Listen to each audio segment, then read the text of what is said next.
Good afternoon, everyone. We are honored to kick off this semi-final of the Future EU Student Competition with our policy proposal, which carries the title, How to Match EU Legislation with Local Realities, a legally enshrined position for the Committee of the Regions.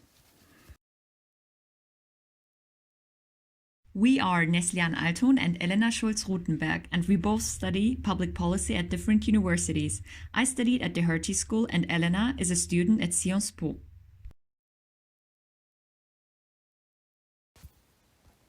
In times of the COVID-19 pandemic, regions and cities have become the front and center of effective policymaking.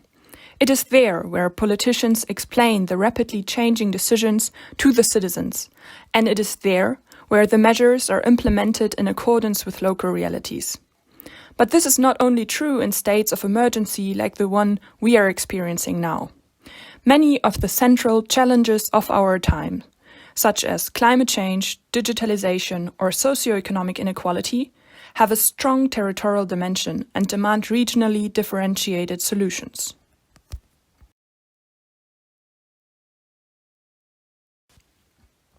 Facts speak for this pivotal role of Europe's regions. 70% of all EU legislation is implemented by regional and local governments. 2/3 of all public investment is governed by the regional and local authorities. And they also implement 90% of all climate adaptation policies. Inside of these figures, we decided the institutional body which represents regional and local actors at the EU level, namely the Committee of the Regions, has to be reformed.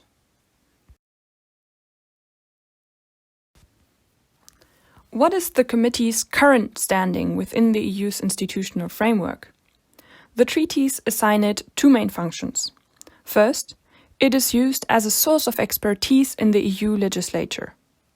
The committee is asked by the Commission, the Council or the Parliament to draft mandatory opinions in areas of particular regional concern, such as cohesion policy, climate change, transport or education.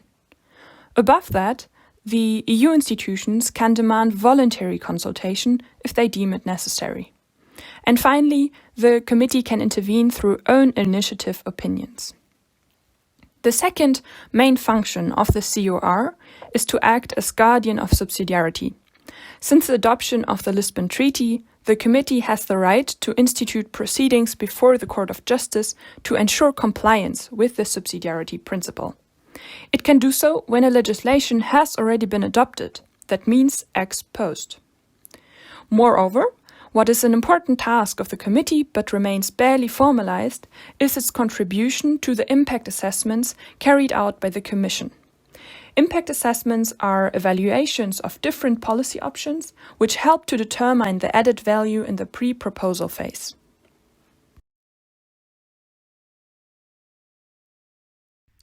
We argue that the current mandate is deficient at several points. First of all, whether its recommendations are recognized and acted upon fully depends on the discretion of the Commission and the co-legislators. According to a study among all addressees of the Committee of the Regions' opinions, 40% answered they would completely ignore the advice. This implies an incredible waste of resources and missed potential for better lawmaking. Secondly, the option to draft own initiative opinions looks great on paper, but it has actually been used very little in the past due to its political nature. Thus, in practice, the Committee of the Regions has very limited tools to advocate for actions it considers as imperative. It lacks political room for maneuver.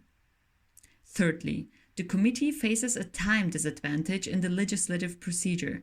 Since the committee receives the legislative proposals at the same time as the co-legislators, it is very common that it fails to provide advice at the time where the Parliament and the Council are still receptive for it.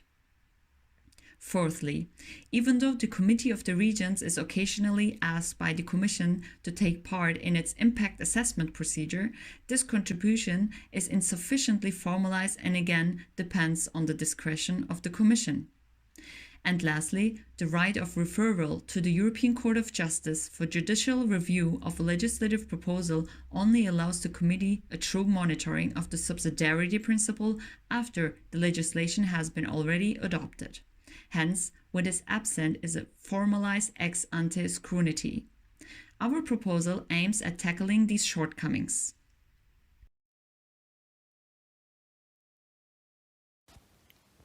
Our first reform proposal aims at the legal appreciation of the committee as partner of the Commission in the impact assessment procedure. We want this cooperation to be more than an exchange of annual reports and infrequent hearings requested by the Commission. The right of mandatory legislative consultation should hence be extended to allow for mandatory pre-legislative consultation. This would not only give the committee the right for ex-ante examination of the impact of union legislation, it would also offset the time disadvantage the committee has later in the legislative procedure. Finally, we argue that this new right should be institutionally flanked by a seat for the COR in the Regulatory Scrutiny Board, which reviews the Commission's impact assessments. Our second proposal aims to entitle the Committee of the Regions to consult the European Parliament on taking legislative initiative. In order to do so, we suggest equipping the committee with a proactive rather than with an auditing function. Therefore, the committee should acquire the right to advise the European Parliament on taking legislative initiative based on Article 225 of the Treaty of the Functioning of the European Union. This would mean that the Committee of the Regions would be entitled to draft consultative initiative reports in the areas of its responsibility. In turn, the Parliament should be obliged to inform the Committee about reasons for not acting upon its recommendations. Consequently, this justification should be enforceable in front of the European Court of Justice. In sum, this innovation will foster the cooperation between the Parliament and the Committee by formally and legally aligning them towards a common goal, which is effective and place-based policies. And with this proposal, we not only build an institutional alliance, but we also give the Committee an option for proactive engagement. In the long run, we believe this will strengthen the Parliament's indirect influence on the political agenda of the EU instead of undermining it. By making the voice of the people in Europe stronger, we are convinced this step would finally be a tool to regain trust in the European Union.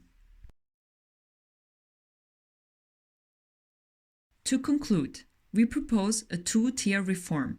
First, we demand a fully fledged formalization of the Committee's contribution to the Commission's impact assessments.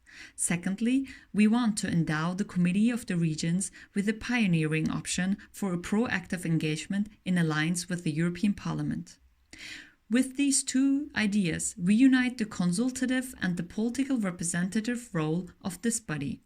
And we also approach the fourth scenario of the Commission's white paper on the future of Europe, namely, doing less more effectively.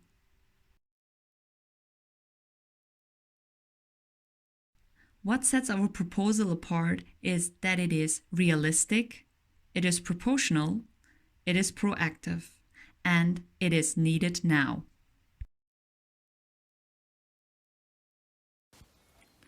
That being said, thank you for your attention and your consideration for Europe's regions.